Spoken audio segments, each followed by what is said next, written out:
ওম শান্তি। আজি 19/6/2025 বৰ্ষৰ প্ৰাতঃ মুৰলী। ওম শান্তি। বাপ দাদা মধুবন। আজি বাবাই কৈছে, মৰমৰ সন্তানসকল, এতিয়া তোমালোক ঈশ্বৰীয় সন্তান হৈছা। তোমালোকৰ কোনো আসুৰিক অৱগুণ থাকিব নালাগে। নিজৰ উন্নতি কৰিব লাগে, গাফিলতি কৰিব নালাগে। প্ৰশ্ন: তোমালোক সংগমযোগী ব্ৰাহ্মণ সন্তানসকলৰ কোনটো নিশ্চয়তা আৰু নিচা আছে? উত্তৰ: আমাৰ এইটো নিশ্চয়তা আৰু নিচা আছে যে এতিয়া আমি ঈশ্বৰীয় সম্প্ৰদায়ৰ, আমি স্বৰ্গবাসী বিশ্বৰ মালিক হৈ আছোঁ। সংগমত আমি স্থানান্তৰ হৈ আছোঁ। আসুৰিক সন্তানৰ পৰা ঈশ্বৰীয় সন্তান হৈ 21 জন্মৰ কাৰণে স্বৰ্গবাসী হওঁ। ইয়াতকৈ শ্ৰেষ্ঠ কোনো বস্তু নাথাকে। ওম শান্তি। পিতাই বহি সন্তানসকলক বুজায়, সাধাৰণতে মনুষ্যই শান্তি পচন্দ কৰে। ঘৰত যদি সন্তানসকলৰ মাজত মনোমালিন্য হৈ থাকে, তেতিয়া অশান্তি হৈ থাকে। অশান্তিৰ পৰা দুখৰ অনুভূতি হয়, শান্তিৰ পৰা সুখৰ অনুভূতি হয়। ইয়াত তোমালোক সন্তানসকল বহি আছা, তোমালোকৰ প্ৰকৃত শান্তি আছে। তোমালোকক কোৱা হৈছে যে পিতাক স্মৰণ কৰা, নিজক আত্মা বুলি বুজা। আত্মাত যি আধা কল্পৰ অশান্তি আছে, সেয়া শান্তিৰ সাগৰ। পিতাক স্মৰণ কৰিলে আঁতৰিব। তোমালোকে শান্তিৰ উত্তৰাধিকাৰ পাই আছা, এইটো তোমালোকে জানা। শান্তিৰ সৃষ্টি আৰু অশান্তিৰ সৃষ্টি একেবাৰে বেলেগ। আসুৰিক সৃষ্টি, ঈশ্বৰীয় সৃষ্টি, সত্যযুগ, কলিযুগ কাক কোৱা হয়, এয়া কোনো মনুষ্য মাত্ৰেই নাজানে। তোমালোকে ক'বা, আমিও জনা নাছিলোঁ।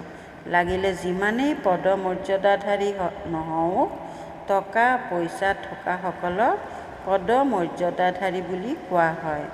গৰীব আৰু চহকী বুজিবতো পাৰে নহয়? এনেয়েতো তোমালোকেও বুজিব পাৰা, যথাযথ ঈশ্বৰীয় সন্তান আৰু আসুৰিক সন্তান। এতিয়া তোমালোক মৰমৰ সন্তানসকলে বুজি পোৱা যে আমি ঈশ্বৰীয় সন্তান, এইটোৰ দৃঢ় নিশ্চয়তা আছে নহয়?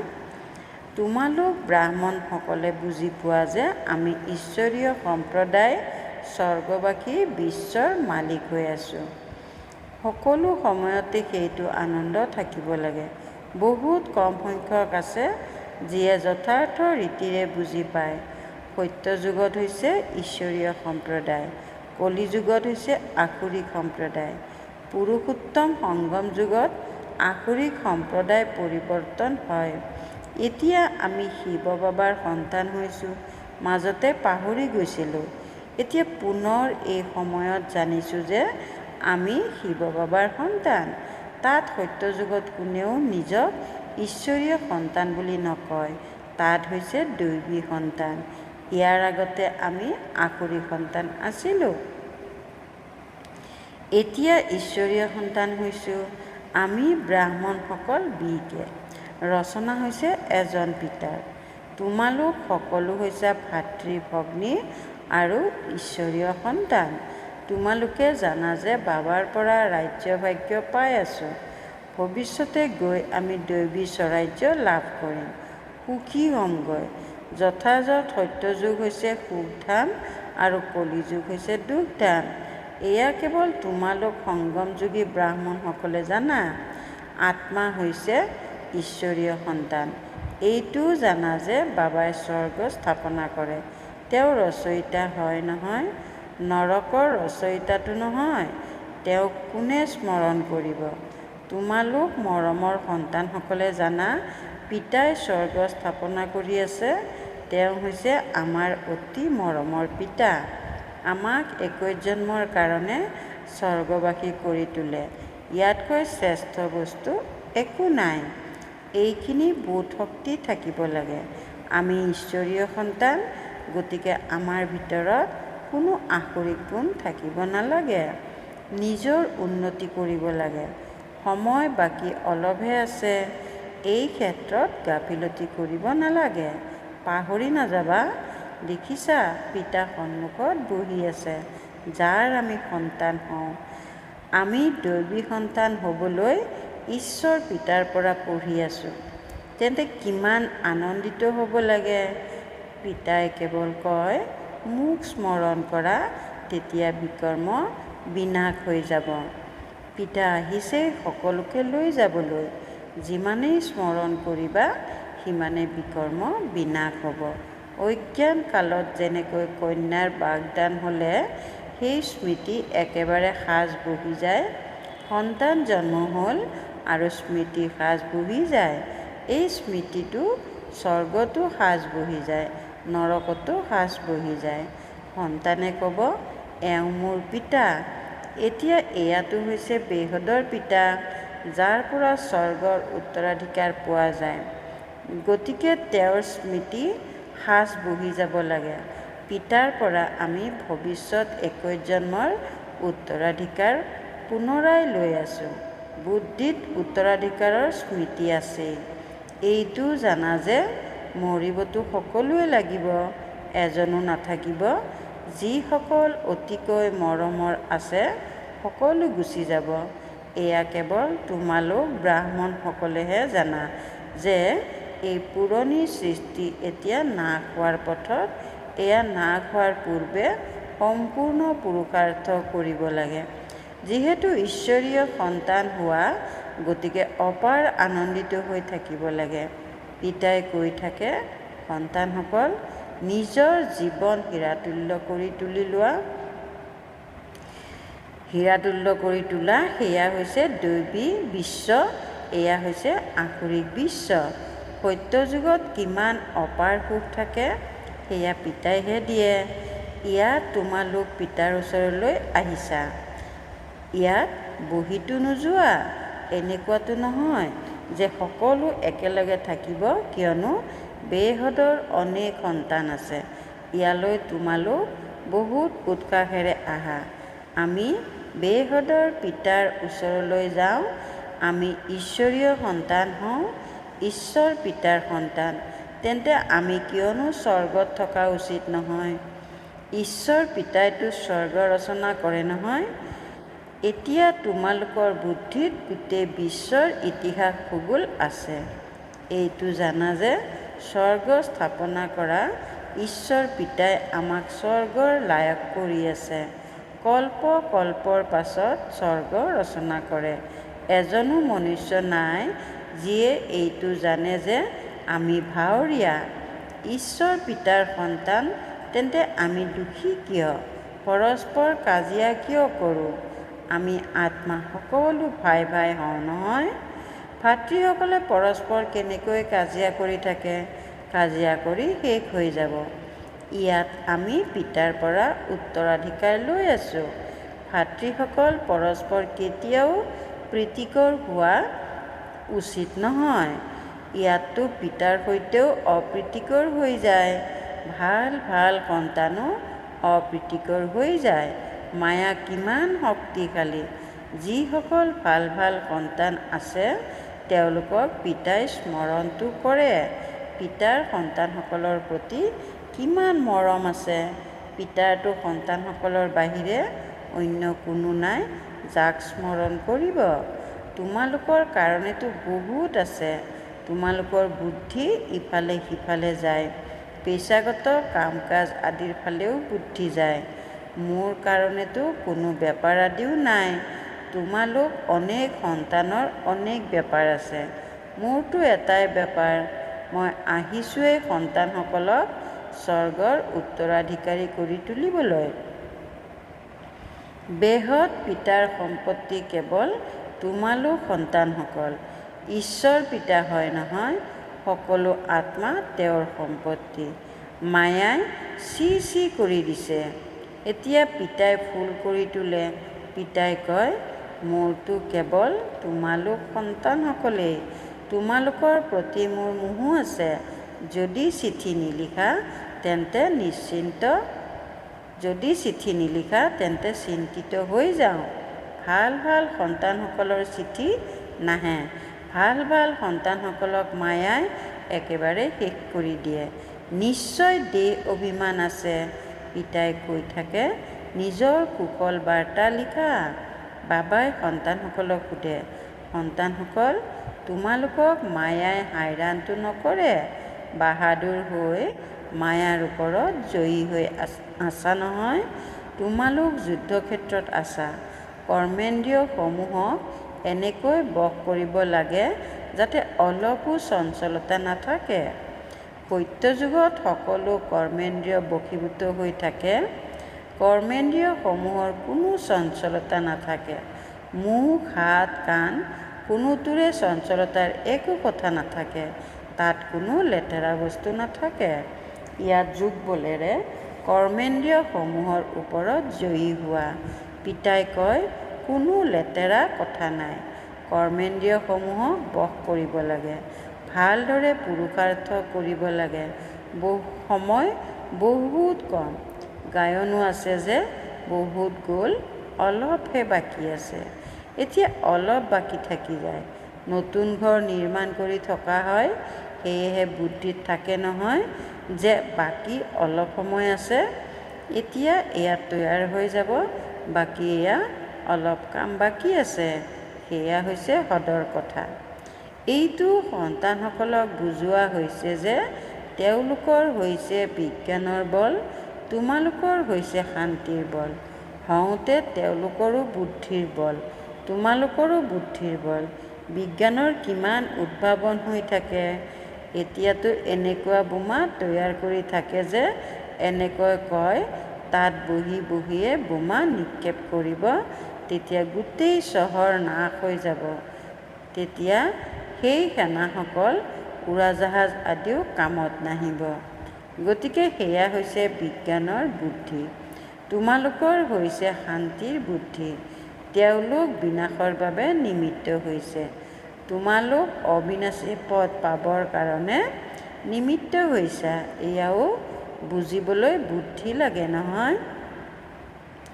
তোমালোক সন্তানসকলে বুজিব পাৰা যে পিতাই কিমান সহজ মাৰ্গ দেখুৱাই দিয়ে। যিমানেই অহল্যা কুব্জা নহওক, কেৱল দুটা শব্দ স্মৃতিত ৰাখিব লাগে, পিতা আৰু উত্তৰাধিকাৰ। বাকী যিয়ে যিমান স্মৰণ কৰে, অন্যৰ সংগ এৰি একমাত্ৰ পিতাক স্মৰণ কৰিব লাগে। পিতাই কয়, মই যেতিয়া নিজৰ ঘৰ পৰমধামত আছিলোঁ, তেতিয়া ভক্তিমাৰ্গত তোমালোকে আহ্বান জনাইছিলা, বাবা আপুনি আহিলে তেতিয়া আমি সকলো উৎসৰ্গিত কৰি দিম। এয়া যেন মৃতকৰ শ্ৰাদ্ধ কৰা পুৰোহিতৰ নিচিনা হ'ল। শ্ৰাদ্ধ কৰা পুৰোহিতক পুৰণা বস্তুবোৰ দি দিয়া হয়। তোমালোকে পিতাক কি দিবা? এওঁকতো অৰ্থাৎ ব্ৰহ্মাক নিদিয়া নহয়। এওঁ সকলো দি দিলে। এওঁ জানো ইয়াত বহি মহল সাজিব? এয়া সকলো শিৱ বাবাৰ কাৰণে। তেওঁৰ নিৰ্দেশনা মতে কৰি আছে। তেওঁ হৈছে কৰণ কৰোৱানহাৰ, নিৰ্দেশনা দি থাকে। সন্তানসকলে কয়, বাবা মোৰ কাৰণে আপুনি এজনেই, আপোনাৰ কাৰণেতো অনেক সন্তান আছে। বাবাই আকৌ কয়, মোৰ কাৰণে কেৱল তোমালোক সন্তানসকলেই, তোমালোকৰ কাৰণেতো অনেক আছে।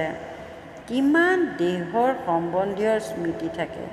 মৰমৰ সন্তানসকলক পিতাই কয়, যিমান সদ্ভৱ পিতাক স্মৰণ কৰা আৰু বাকী সকলোকে পাহৰি যোৱা। স্বৰ্গৰ ৰাজ্যভাগ্যৰ মাখন তোমালোকেই পোৱা। অলপ খেয়ালটো কৰা, কেনেকৈ এই খেলখন ৰচা হৈছে। তোমালোকে কেৱল পিতাক স্মৰণ কৰা আৰু সদৰ্শন চক্ৰধাৰী হোৱা বাবে চক্ৰৱৰ্তী ৰজা হোৱাগৈ। এতিয়া তোমালোক সন্তানসকল বাস্তৱত অনুভৱী হোৱা। মনুষ্যটো ভাবে ভক্তি পৰম্পৰাগতভাৱে চলি আহিছে, বিকাৰো পৰম্পৰাগতভাৱে চলি আহিছে। এই লক্ষ্মীনাৰায়ণ ৰাধা-কৃষ্ণৰতো সন্তান আছিল নহয়? হয় আছিলতো। সন্তান কিয় নাছিল? কিন্তু তেওঁলোকক সম্পূৰ্ণ নিৰ্বিকাৰী বুলি কোৱা হয়। ইয়াত হৈছে সম্পূৰ্ণ বিকাৰী। এজনে আনজনক গালি-গালাজ কৰি থাকে। এতিয়া তোমালোক সন্তানসকলে পিতা শ্ৰী শ্ৰীৰ শ্ৰীমত পোৱা, তোমালোকক শ্ৰেষ্ঠ কৰি তোলে। যদি পিতাৰ কথা নামানা তেন্তে শ্ৰেষ্ঠ হ'বা জানো? এতিয়া মানা আৰু নামানা তোমালোকৰ কথা। সুসন্তানেতো তৎক্ষণাৎ মানিব, সম্পূৰ্ণ সহায় নকৰিলে তেতিয়া নিজৰে লোকচান কৰে। পিতাই কয়, মই কল্পই আহোঁ, কিমান পুৰুষাৰ্থ কৰাওঁ, কিমান আনন্দত লৈ আহোঁ। পিতাৰ পৰা সম্পূৰ্ণ উত্তৰাধিকাৰ লোৱাৰ ক্ষেত্ৰতেই মায়াই গাফিলতি কৰায়। কিন্তু তোমালোক সেই ফান্দত আবদ্ধ হ'ব নালাগে। মায়াৰ লগতে যুদ্ধ হয়, বহুত ডাঙৰ ধুমুহা আহিব, তাৰ ভিতৰতো উত্তৰাধিকাৰীসকলক মায়াই বেছিকৈ প্ৰহাৰ কৰিব, অতি শক্তিশালী হৈ যুদ্ধ কৰিব। যেনেকৈ বৈদ্যই দৰৱ দিলে তেতিয়া সকলো বেমাৰ বাহিৰ হৈ আহে, ইয়াতো মূৰ হোৱাৰ পাছত সকলোৰে স্মৃতি আহিবলৈ ধৰিব, ধুমুহাও আহিব। এই ক্ষেত্ৰত বুদ্ধিৰ যোগসূত্ৰ স্বচ্ছ হোৱা উচিত। আমি প্ৰথমে পবিত্ৰ আছিলোঁ, আকৌ আধাকল্প অপবিত্ৰ হ'লোঁ, এতিয়া পুনৰ উভতি যাব লাগে। পিতাই কয়, মোক স্মৰণ কৰা, তেতিয়া এই যোগ অগ্নিৰ দ্বাৰা তোমালোকৰ বিকৰ্ম বিনাশ হ'ব। যিমানেই স্মৰণ কৰিবা সিমানে উচ্চ পদ পাবা। স্মৰণ কৰি কৰি তোমালোক ঘৰলৈ গুচি যাবা। এই ক্ষেত্ৰত একেবাৰে অন্তৰ্মুখী হোৱা উচিত। জ্ঞান আত্মাত ধাৰণ হয়, আত্মাইহে পঢ়ে। আত্মাৰ জ্ঞানো পৰমাত্মা পিতাহে আহি দিয়ে। বিশ্বৰ মালিক হ'বলৈ তোমালোকে ইমান শ্ৰেষ্ঠ জ্ঞান লোৱা। মোক তোমালোকে পতিত পাৱন, জ্ঞানৰ সাগৰ, শান্তিৰ সাগৰ বুলিয়েই কোৱা। যি মোৰ লগত আছে সেয়া সকলো তোমালোকক দি দিওঁ। বাকী কেৱল দিব্য দৃষ্টিৰ চাবি প্ৰদান নকৰোঁ, তাৰ পৰিৱৰ্তে তোমালোকক বিশ্বৰ মালিক কৰি তোলোঁ। সাক্ষাৎকাৰত একো নাই, মুখ্য হৈছে পঢ়া। পঢ়াৰ দ্বাৰা তোমালোকে 21 জন্মৰ সুখ লাভ কৰা। মীৰাৰ সৈতে তোমালোকৰ নিজৰ সুখ তুলনা কৰি চোৱা। তেওঁতো কলিযুগত আছিল, সাক্ষাৎ কৰিলে তাৰ পাছত কি হ'ল? ভক্তিৰ মালাই বেলেগ, জ্ঞান মাৰ্গৰ মালা বেলেগ। ৰাৱণৰ ৰাজত্ব বেলেগ, তোমালোকৰ ৰাজত্ব বেলেগ। এটাক দিন আনটোক ৰাতি বুলি কোৱা হয়। ভাল বাৰু, অতি মৰমৰ কল্পৰ পাছত পুনৰাই মিলিত হোৱা সন্তানসকলৰ প্ৰতি মাতা পিতা বাপ দাদাৰ স্নেহপূৰ্ণ স্মৰণ আৰু সুপ্ৰভাত। আত্মিক পিতাৰ আত্মিক সন্তানসকলৰ প্ৰতি নমস্কাৰ। ধাৰণাৰ বাবে মুখ্য সাৰ 1 নম্বৰ, স্মৃতিৰ বলেৰে নিজৰ কৰ্মেন্দ্ৰিয়সমূহ এনেকৈ বশ কৰিব লাগে যাতে কোনো চঞ্চলতা নাথাকে। সময় বহুত কম, সেয়েহে ভালকৈ পুৰুষাৰ্থ কৰি মায়াজিত হ'ব লাগে। 2 নম্বৰ, পিতাই যি জ্ঞান দিয়ে অন্তৰ্মুখী হৈ সেয়া ধাৰণ কৰিব লাগে। কেতিয়াও পৰস্পৰ অপ্ৰীতিকৰ হ'ব নালাগে। বাবাক নিজৰ কুশল বাৰ্তা নিশ্চয় দিব লাগে। বৰদান, কল্যাণকাৰী বৃত্তিৰে সেৱা কৰোঁতা সৰ্ব আত্মাৰ আশীৰ্বাদৰ অধিকাৰী হোৱা। কল্যাণকাৰী বৃত্তিৰে সেৱা কৰোঁতা সৰ্ব আত্মাৰ আশীৰ্বাদৰ অধিকাৰী হোৱা। কল্যাণকাৰী বৃত্তিৰে সেৱা কৰা, এয়াই সৰ্ব আত্মাৰ আশীৰ্বাদ প্ৰাপ্ত কৰাৰ সাধন। যিহেতু লক্ষ্য থাকে যে আমি বিশ্ব কল্যাণকাৰী, সেয়েহে অকল্যাণৰ কৰ্তব্য হ'ব নোৱাৰে। যেনেকুৱা কাৰ্য তেনেকুৱাই নিজৰ ধাৰণা হয়। যদি কাৰ্য স্মৃতিত থাকে তেতিয়া সদায় দয়াশীল, সদায় মহাদানী হৈ থাকিবা। প্ৰতিটো খোজত কল্যাণকাৰী বৃত্তি থাকিব, মই বোধ নাহিব, নিমিত্ত বোধ স্মৃতিত থাকিব। এনেকুৱা সেৱাধাৰীৰ সেৱাৰ প্ৰতিদানত সৰ্ব আত্মাৰ আশীৰ্বাদৰ অধিকাৰ প্ৰাপ্ত হৈ যায়। শ্লোগান, সাধনসমূহৰ আকৰ্ষণে সাধনা খণ্ডিত কৰি দিয়ে। সাধনসমূহৰ আকৰ্ষণে সাধনা খণ্ডিত কৰি দিয়ে। ওম শান্তি। অব্যক্ত সংকেত, আত্মিক স্থিতিত থকাৰ অভ্যাস কৰা, অন্তৰ্মুখী হোৱা। অন্তৰ্মুখী আত্মাসকল 3 প্ৰকাৰৰ ভাষাৰ অনুভৱী হয়। 1 নম্বৰ নয়নৰ ভাষা, 2 নম্বৰ ভাৱনাৰ ভাষা, তিনি নম্বৰ সংকল্পৰ ভাষা। এই তিনি প্ৰকাৰৰ ভাষা আত্মিক যোগী জীৱনৰ ভাষা। যিমানে তোমালোকে অন্তৰ্মুখী মিঠা শান্ত স্বৰূপত স্থিৰ হৈ গৈ থাকিবা, সিমানে এই তিনিটা ভাষাৰ দ্বাৰা সৰ্ব আত্মাক অনুভৱ কৰাব পাৰিবা। এতিয়া এই আত্মিক ভাষাৰ অভ্যাস কৰোঁতা হোৱা। ওম শান্তি।